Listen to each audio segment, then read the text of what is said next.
শীত পড়তেই আমাদের বাগান থেকে তুলে আনি লাল টুসটুসে গোলাপ ফুল।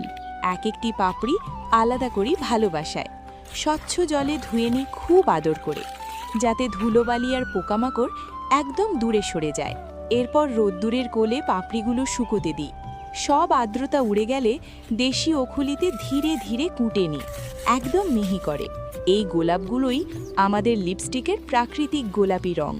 এবার পালা জঙ্গল থেকে আনা পাম ফলের। এর বীজ ভেঙে পরিষ্কার জলে ভালো করে ধুয়ে নিই। তারপর মসৃণ করে কুটে নেওয়া হয়, যাতে ভেতরের পুষ্টিকর পাম তেল সহজে বেরিয়ে আসে। পাম ফল আর জল দিয়ে কম আঁচে সেদ্ধ করি। ধীরে ধীরে ফলের তেল জলে মিশে যায়। সিদ্ধ হয়ে গেলে সেই তরল পাতলা কাপড়ে ছেঁকে সারা রাত রেখে দিই। জল নিচে বসে যায় আর ওপরে জমে ওঠে খাঁটি পাম তেল। এবার শুরু হয় আসল জাদু। একটি পাত্রে সামান্য পাম তেল নিয়ে হালকা আঁচে গরম করি। তার মধ্যে দিই হলুদ মোম। গলে গেলেই মেশাই ভিটামিন ই। সুগন্ধির জন্য কয়েক ফোঁটা গোলাপ জল, আর রঙের জন্য আমাদের বানানো গোলাপ পাউডার।